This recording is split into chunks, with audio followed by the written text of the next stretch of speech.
Hey Trashlings! Welcome back to another Love Island recap. We're going to talk about week 2 today. Before we do all that, make sure to check out all our links down below. Like, comment, and subscribe. And, oh, by the way, I'm Carol. And I'm Avery. Let's get into it. Week 2, it's giving drama. It's giving us Doja Cat's Men Ain't Shit. First things first, to start the week, Rachel came into the villa and had 24 hours to choose between Brad and Chugs. So, in the end, she chose Brad. Yeah. So, hi Chugs, bye Chugs. The boy I'd like to couple up with, Brad.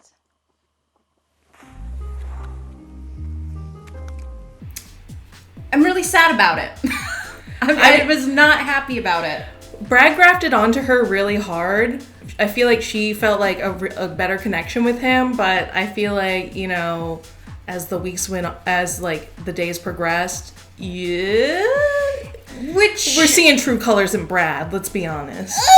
Immediately leads us into, we're just mug of the week. Guess who? It's still Brad.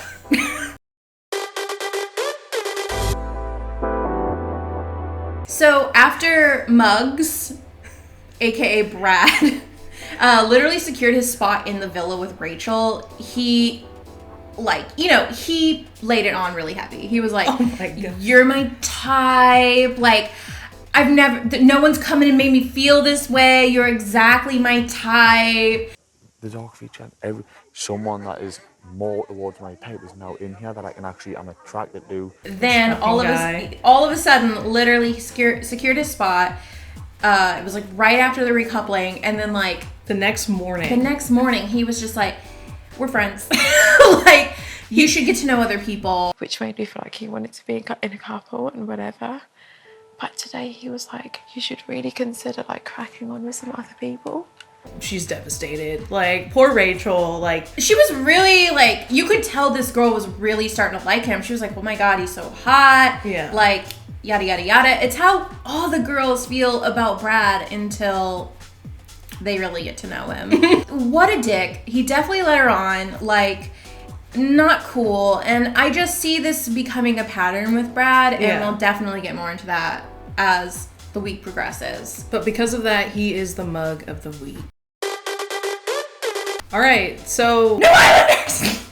These Islanders, okay, Millie and Lucinda, stop it. So hot. I'm like so gorge. And when they came in, they literally blew the house up. All the boys were panting heavy. Oh my God. Like dogs for these women. Dogs. And you know, they had the right. These girls were so gorgeous. Honestly, like literally the girls couldn't even fault the boys because like they were just like goddesses. These goddesses have landed and walk amongst us now. Like, they're so beautiful. They came in and right away they were able to choose dinner dates, and they chose 3 people in the classic like starters, main, and dessert Love Island, you know, date. Mm-hmm. So Lucinda chose Brad, Hugo, and Aaron. And from the dates, Brad was full on with Lucinda. Full on right away. Did the same script. Same script as he had with like every girl that's so far. He's just like, wow. And like he started grafting on her right away. And then she went on a date like with Hugo and Aaron. It was cute, but there weren't any really like sparks flying. Like I think Aaron, like she thought Aaron was hot, but like nothing, like not much more. Mm-hmm. And then Millie chose Aaron, Liam, and Hugo. And right away, like you can tell that Millie and Liam had heavy sexual attraction. And like, I thought they were gonna start fucking on the table. Oh my God. I was uncomfortable. We were witnessing 2 people in heat. Yeah.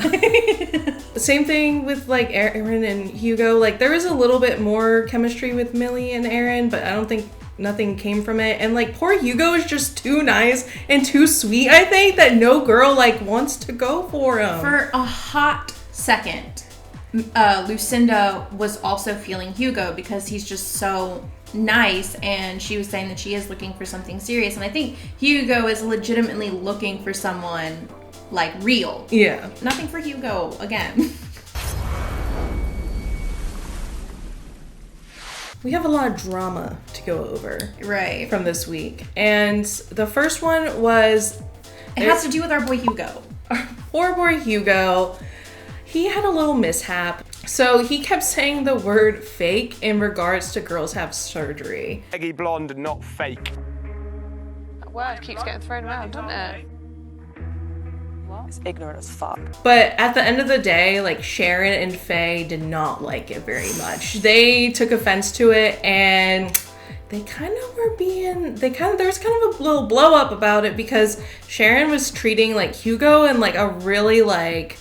Well, it was one of those things where they're like all around the bonfire, and when you're like in a big group of friends and then like someone gets mad at another person and that one person starts being like really dramatic and like too much in front of the whole group, and it starts like ruining the vibe, and no one else is like, everyone else was just like, are we missing something? Like, why are you so mad right now? And like even Hugo had no idea. He had no idea that they were like channeling that energy towards him. Then Sharon like ends up like confronting Hugo, and poor Hugo like cried. Fuck me, no one thinks you're a bad person or anything. It's just been misinterpreted, that's it. I just didn't mean I was sad. It was the last thing I wanted. He didn't realize like when he was saying fake, it hurt their feelings because of like, all the ridiculous beauty standards that women have to go through, and like insecurities and stuff like that, and why they get plastic surgery. So like they were able to tell him their side of the story, and like he was genuinely like apologized for it. Yeah, it was a guy who just never really had to go through that. So like they educated him, and he was like completely receptive, and was just like, I'm so sorry I made you feel that way. Like it was so like, I never want to see Hugo cry again. It was so upsetting. Like the fallout from that was though is that Sharon's blow up led to Aaron really rethinking things with her because he did not like the way that she acted, handled that situation. And that's just not how he, like, from his description, that's not how he likes to, like, that's not the kind of person he wants to be with. Yeah. I mean, I didn't really like the way that you kind of reacted to everything. And for like people that I date, usually handle things like a lot differently. And then enters, as we said, our new islanders, Lucinda and Millie. And again, like they just really, really shook things up because everyone started breaking up. And it's for a lot of different reasons too. Like I think a lot of the girls felt like it was just because these new girls came in. Yes, it's part of it for some people, but like Aaron ended things with Sharon, but like literally it was because again he didn't like how she handled the Hugo situation. But even before that, like their like goals weren't really lining up. Like he wanted kids, but she like was like, I don't want kids. So like I guess for him, he's like, why pursue something that's not gonna like go anywhere? And then Chloe admits like later on that Toby is her type and immediately starts chatting him up. Yeah, like it kind of seemed like completely out of the blue too. Like I didn't even know this. My type is Toby. He is my fucking type on paper, but I just love Kaz. And they started flirting, and again, Chloe did not go to Kaz about these feelings. So then a text comes through, they have a challenge, and they go to play a game called Line of Duty. In that, Chloe ends up pulling Toby as the person to like kiss and essentially like strip in front of. And so at this point, Kaz is completely blindsided. And they also kissed, and it wasn't just like a little peck. It was literally she didn't like kiss his cheek or anything like that. She full on snogged him, mate. Yeah, she went and snogged him, and like I think it really like blindsided Kaz, and just like as kind of like a girl code vibe, like I can understand because it's like, hey, like it's Love Island, but like if you are feeling someone like and they're partnered up with someone, it's like Kaz and Toby have been together since the beginning. Yeah. So it's just like, and they've gone on a date, and like, I mean, they were working on things. So for Chloe just to like pull him aside and just like completely blindside Kaz, like I feel like that could have been handled better. Yeah, and like for sure. just saying it's Love Island, you have to go for what you want is not like considerate to Kaz. Yeah, Chloe said leave girl code at the door. I understand that, but there is definitely, you can just go to Kaz and be like, listen, I know that you like really like Toby, but I want to see how things go, and I'm just letting you know before I go for it. And Kaz is gonna have to be like, Kaz may not like it, but she wouldn't have been able to like fault Chloe for being disrespectful and sneaky. Yeah, but also can we just talk about poor Hugo once again, because Chloe went and like danced up Toby. He is left there all alone. Like, he's the only boy that didn't get chosen. He was left on the fucking sideline. And what broke me, dude, was when at the end he walks across and he goes, Not as humiliating at all. Oh, I want to give him the biggest hug. Hugo, like, why? I don't understand. Like, he's hot. He's so sweet. I feel like these girls just want to be with dick bags. Like, obviously that must be the case here. I feel like these are the type of girls that don't, like, actually, they say they want a nice guy, but let's be honest, like, they don't want a nice guy. They're just gonna go for another fuckboy. Yeah. After the challenge, Kaz was obviously fuming, mate. But Toby says that after all of that he would like to carry on getting to know Chloe. So kind of him and Kaz end things. And like not only like maybe like 5 to 20 minutes later, I don't know, like basically right after, Chloe and Toby sneak off and start having a snog. They just go up on the roof and start kissing. That is so disrespectful. Like, yeah. Chloe could honestly give a fuck. At the end of the day, like, I also just think Toby was not that attracted to Kaz from the beginning. All right, so let's talk about our couples and where we're at and where we stand, because so much has changed. So, Jake and Liberty. At the beginning of the week, we know that things were definitely rocky. And then when the new girls came in, he said he was down to chat with new girls. And Liberty, the way that she handled this, I just wish that Kaz had the same energy, because Liberty was a baddie. Moment of silence for this baddie. She was a baddie about the whole situation. She laid down the law. She's like, oh, you want to get to know new girls? Fine. You're cut off. Don't touch me. Don't kiss me. If you want to explore that, fine. But I only want a guy who wants 110%. And if you can't give me 110%, I'll go home. I don't give a fuck. She puts on her sexy underwear and gets into bed and tells him, don't touch me. Can you just pass me this and You're not touching me, Ivan? You trying to wind me up? No. And he like... And I'm just like, queen, queen. And this wasn't like for a day. This was like for multiple days. He talked to, I think, Millie for like a hot second, and he realized, oh no, what I have with Liberty is actually like really dope. It's real too. Yeah, it's real too. So they went on a date. It was amazing. And she broke her no touching rule, and they kissed, and it was really cute actually. And at the end of it, when they get back to the villa, Liberty tells Kaz that she thinks that she's falling in love. I might be falling in love. My thoughts on this is that I still think it's really early days. Like, this game can be really challenging, and I don't entirely trust Jake, but I think only time will tell with this one. Yeah. I feel like they're definitely like way stronger as a couple, and like I hope that they do stay together, because I feel like Liberty really likes him, and I hope he doesn't break her heart. Yeah, exactly. You know, because I don't think her head's gonna turn. It's all gonna be on him, so he needs to prove himself in this relationship. 100%. And then next we have Aaron and Sharon. So as we know, Aaron ended things with Sharon, but she mentioned he's acting like nothing has happened. So she's a bit confused on where he stands, but says that from her side that it's completely dead. I'm down for like a cuddle and a snog, but I'm not. For me, that's dead. Yeah, I don't think she's the type of girl to be like, when someone's like mugged her off, that she's gonna like pied her off, she's gonna go back to him. She has too much like pride. Yeah. Do you know what I mean? I don't think she's gonna go back to it. And I don't think he even wants to. I think he's just like keeping it chill. I feel like that's kind of like his personality. And then next we have Liam and Faye. There was an amicable divorce. You probably might have been assuming it, but I just wanted to let you know and speak to you, because at the end of the day, you're a woman.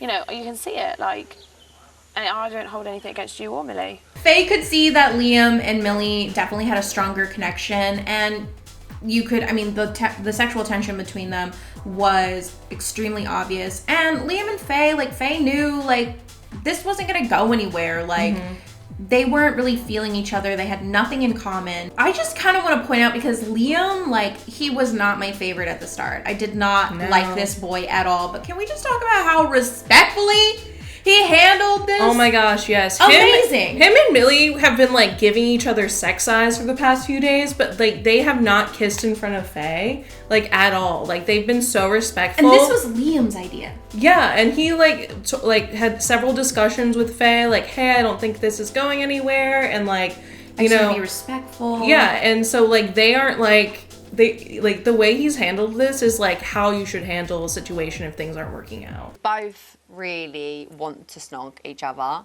Like, we both think that it's respectful if we don't kiss in front of Faye. Considering like what else has been going on with like Toby and Chloe, like they're just kissing and making out like just right behind poor Kaz's back. So it's just like, it's nice to see a little bit of maturity and like respect. It's nice to see a man covet a woman's feelings, like a little glass orb of light. It's nice.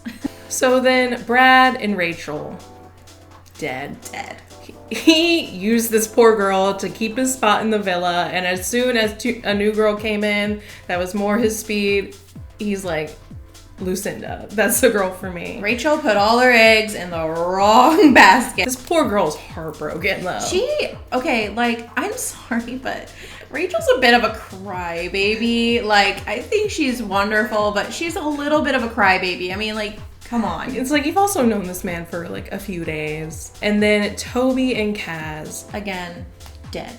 You know, Toby and Chloe are moving things along.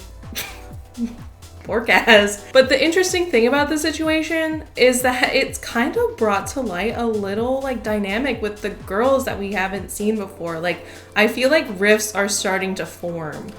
Yeah, dude. And honestly, in a really like volatile way, like, and it's so like clear too whose sides people are picking and all of that. Like, they can be civil with one another and have their little chats, but there are definitely cliques. 100%. Oh yeah, in the villa for sure. Don't do anything. I just heard her say something. No, shut up. Why and telling me stop shut fucking up? looking at over here. Because I Get was on with your listening to what she was saying conversation. about Get on me. with your conversation. I'm having one over here. Because you're talking about me. Just like between like Faye yelling at Chloe, like there's definitely like kind of like Chloe, and then there's the people who sided with Kaz in this situation, and a lot of the like the OG girls sided with Kaz, and the newer girls are siding with Chloe.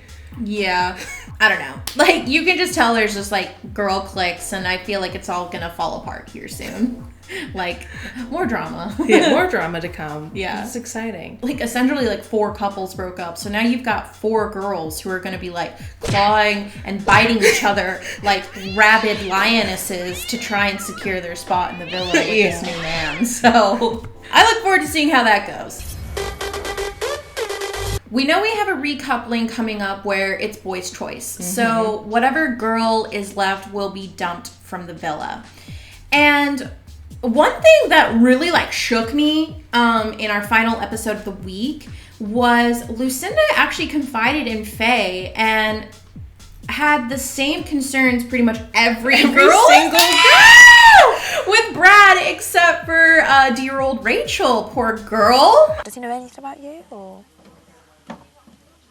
No. Right.